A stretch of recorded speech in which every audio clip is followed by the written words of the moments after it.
Hi everybody.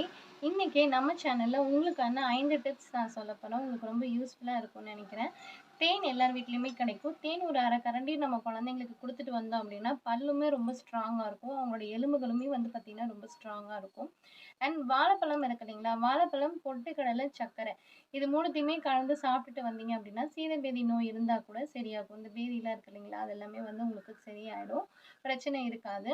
And ragi, எள்ளு and then வெல்லம். இது எல்லாத்தையுமே ஒண்ணா சேர்ந்து நம்ம வந்து சாப்பிட்டுட்டு வந்தோம் பொடி பண்ணி அப்படின்னா, தாய்ப்பால் இல்லாதவங்க கண்டிப்பா தாய்ப்பால் நல்லாவே கிடைக்கும்.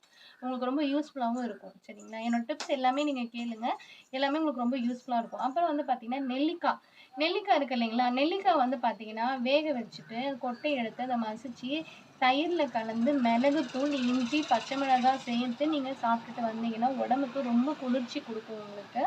நீங்க ட்ரை பண்ணி பாருங்க. இப்ப நம்ம வெளியில போறோம், ஐஸ்கிரீம் சாப்பிடுறோம், ஏன் மேரேஜ் ஃபங்ஷன் போறோம், ஐஸ்கிரீம் சாப்பிடுறோம் அப்படின்னா, உடனே ஹாட் வாட்டர் கிடைச்சா வாங்கி குடிங்க. இல்லன்னா வீட்டுக்கு வந்ததுக்கப்புறம் ஹாட் வாட்டர் குடிங்க. ஏன்னா தொண்டை வலி வராம இருக்கும், சளி பிடிக்காமலும் இருக்கும். என்னோட டிப்ஸ் எல்லாமே உங்களுக்கு ரொம்ப யூஸ்ஃபுல்லா இருக்கும்னு நினைக்கிறேன். என் சேனல சப்ஸ்கிரைப் பண்ணுங்க, சப்போர்ட் பண்ணுங்க. Thank you so much.